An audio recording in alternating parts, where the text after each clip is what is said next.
చాలా గర్వంగా ఫీల్ అవుతుంది. చాలా గర్వంగా ఫీల్. బాను, నువ్వు ఎలా ఫీల్ అవుతున్నావు? మేడం నా పేరు వచ్చేసి భానుప్రియ, మాది సూర్యాపేట డిస్టిక్ మేరచెరు మండలం కందిబండ గ్రామం మాది. నేను ఒక ఫార్మర్ బిడ్డని. నేను మా డాడీ ఫార్మర్, అదొక జాయింట్ ఫ్యామిలీ అండి మాది.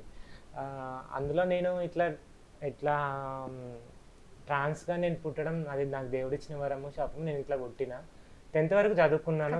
వరంగానే తీసుకోవాలి.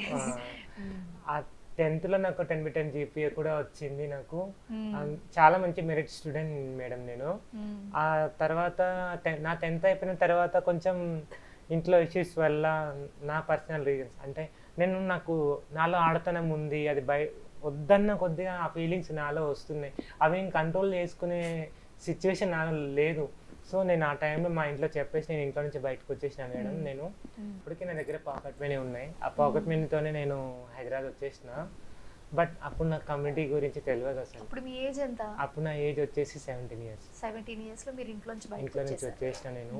17 years అప్పుడు నా 10th అయిపోయింది. 10th అయిపోయిన తర్వాత నాకు ఇంట్లో ఇష్యూ ఇట్లా బయట. ఎవరైనా తెలుసా అసలు మీకు హైదరాబాద్ వచ్చినప్పటికీ? తెలియదండి నాకు అసలు. హైదరాబాద్లో ట్రాన్స్ ఉంటారు, పలానా దగ్గర ఉంటారని కూడా నాకు తెలియదండి.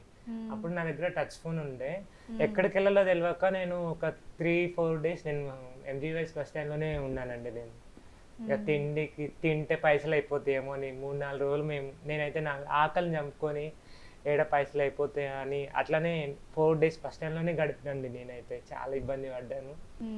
ఆ ఫోన్ ద్వారా అక్కడ ఒక ట్రాన్స్ మహిళ అక్కడ భిక్షాటన చేస్తుంది బస్ స్టాండ్లో. నేను తనని అప్రోచ్ అయ్యాను. ఆ 2-3 days యాక్చువల్గా మెయిన్ ఇక్కడ ఏంటంటే అండి, నాకు 10th లో మెరిట్ ఉంది. నాకు మన ఆదిలాబాద్ జిల్లాలో నాకు భాషలో సీట్ కూడా వచ్చిందండి, ట్రిపుల్ అయితే మంచి ఆపర్చునిటీ ఉంది, చదువు ఉంది. నేను ఇట్లా చేంజ్ అయితే నా లైఫ్ ఎట్లా స్పాయిల్ అవుతుందేమో అని అట్లా ఆలోచించిన. లేదు, నా పర్సనల్ లైఫ్ ఇలా ఉంది, నేను ఎలా చదువుకోవాలి, కాన్సన్ట్రేషన్ ఉండదు నాకు అప్పుడు, ఇంకా ఉన్నమతి పోతుంది అన్నట్టు అట్లా ఆలోచించిన మేడం. ఆ 3 daysలో నేను నా లైఫ్ గురించి నేను డెసిషన్ తీసుకున్నా. ఇట్లా నేను చదువుకుంటే నా పర్సనల్ రీజన్ వల్ల నా మైండ్ డిస్టర్బ్ అయిపోతే నేను చదవలేను, లీడ్ చేయలేను నా స్టడీని నేను. సో నా పర్సనల్ లైఫ్ని నేను ఇంప్రూవ్ చేసుకుని తర్వాత నేను చదువుకోవచ్చు. అప్పుడు నా మెంటాలిటీ ఫ్రీ ఉంటుంది, నా స్టడీ ఎబిలిటీస్ పెరుగుతాయి ఎప్పుడైనా అని అనుకొని అప్పుడే నేను డిసైడ్ అయ్యాను. ఇట్లా మా ట్రాన్స్ పీపుల్ అక్కడ బస్ స్టాండ్లో నాకు కలిసింది. తను నెంబర్ తీసుకొని ఇట్లా కరీంనగర్లో ఉంటారు వాళ్ళ గురువు వాళ్ళు. అయితే ఆమె పేరు ఆరోహి, మా కరీంనగర్లో ఉన్న ఆమె పేరు ఆరోహి గారి నెంబర్ ఇస్తే అట్లా తీసుకొని వాళ్ళకి ఫోన్ ఇస్తే, అక్క నేను కూడా ఇలా అని నేను కూడా వచ్చేస్తా అని చెప్పి కరీంనగర్ వెళ్ళిపోయినా. అక్కడ నుంచి మళ్ళీ నేను హైదరాబాద్, అక్కడ నాకు లాంగ్ అవుతుందండి. మాదేమో సూర్యాపేట డిస్టిక్, అక్కడేం కరీంనగర్. మా అమ్మ నాన్న వాళ్ళు కూడా ఒక ఫోన్ చేసి రండి రా అని అంటుంటే, నాకు దగ్గరగానే ఉండవు, దూరం ఉండకు, ఏ నిమిషం ఏమవుతుందో అని మా నాన్న వాళ్ళు భయం పెట్టేసరికి నేను హైదరాబాద్ వచ్చేసిన అండి. హైదరాబాద్ వచ్చినాక ఇక్కడ మహేశ్వరి నేత్ర అని మా గురువు వాళ్ళు ఉంటారు ఇక్కడ, వాళ్ళది సూర్యాపేట డిస్టిక్. వాళ్ళ దగ్గరే ఉన్నానండి. వాళ్ళే నన్ను ఆదుకున్నారు.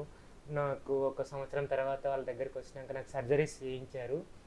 నాకు మంచి చెడు అన్నీ చేశారండి. చేశాక నేను నా లైఫ్ని నేను ఇంకా స్టార్ట్ చేయాలి, చదువుకోవాలి, మంచి జాబ్ తెచ్చుకోవాలి అన్న ఆలోచనతోనే నేను వాళ్ళ దగ్గర నుంచి నేను సపరేట్గా ఉంటా అమ్మ రూమ్ తీసుకొని అని అంటే వాళ్ళు కూడా ఏమనలేదు. రూమ్ తీసుకున్నాను. తర్వాత ఒక అబ్బాయి పరిచయం అయ్యిండు, విజయ్ అనే అబ్బాయి. ఆ అబ్బాయితో నేను మ్యారేజ్ చేసుకున్నాను.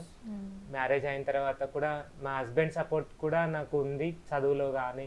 ఇప్పుడు ఇంటర్ మీ హస్బెండ్ ఎలా ఫీల్ అవుతున్నారు ఇప్పుడు? మీరు ఇట్లా ఒక రెస్పెక్ట్ఫుల్ జాబ్ వచ్చింది, సో ఇప్పుడు ఈ జాబ్ చేస్తున్నారు, ఎలా ఫీల్ అవుతున్నారు ఆయన? తను చాలా హ్యాపీ అండి. తనకి ఏంటంటే ఏ చిన్న జాబ్ అయినా కాదు, చిన్న జాబ్ అయినా గవర్నమెంట్ అయితే చాలు, నా భార్య ఒక మంచి సిచ్యువేషన్ ఉంటే చాలు అనేది ఫీల్ అయ్యాడు ఆయన. ఆయన చాలా హ్యాపీగా ప్రౌడ్గా ఫీల్ అవుతుందండి. 10 మందికి నా భార్య పోలీస్ అని చెప్పుకుంటుంది అందరికి. అందరూ హ్యాపీ మేడం. మా ఫ్యామిలీ ఇప్పుడు మా అమ్మ నాన్న, మా గురువు వాళ్ళు, మా హస్బెండ్, మా అత్త మామ అందరు హ్యాపీ.